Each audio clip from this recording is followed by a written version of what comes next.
So today I just want to talk about some of the common questions that people have and mistakes that we've noticed with the plan and prepare meal assignment. So first one is actually mentioned in the directions, but I wanted to emphasize it again real quick. And that is we get a lot of people who will use canned cream soups and broth as their canned ingredient. So just make sure you're not doing that. You can use them in your recipe for sure, as it says there. But if you do, just make sure you have another canned ingredient so you can get the points for that. So the next one that I wanted to talk about was making sure that you are consistent with your recipe directions and your ingredients.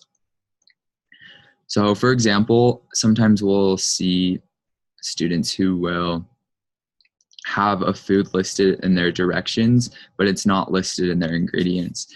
So that's really important just to make sure that you're consistent between those two and you're listing out the amount specifically in your ingredients. And then with your directions, just making sure that if you put it in the oven, that you specify what temperature.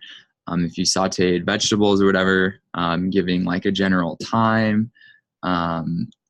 Like it says here, just specific enough that someone else could recreate the recipe. So the way that I like to think of it is, what information would I like to have if I was going in and following a recipe? And if you do that, you'll be great. You'll get all the points for that. As long as you're just including all of those things that I just kind of mentioned there. And the next one is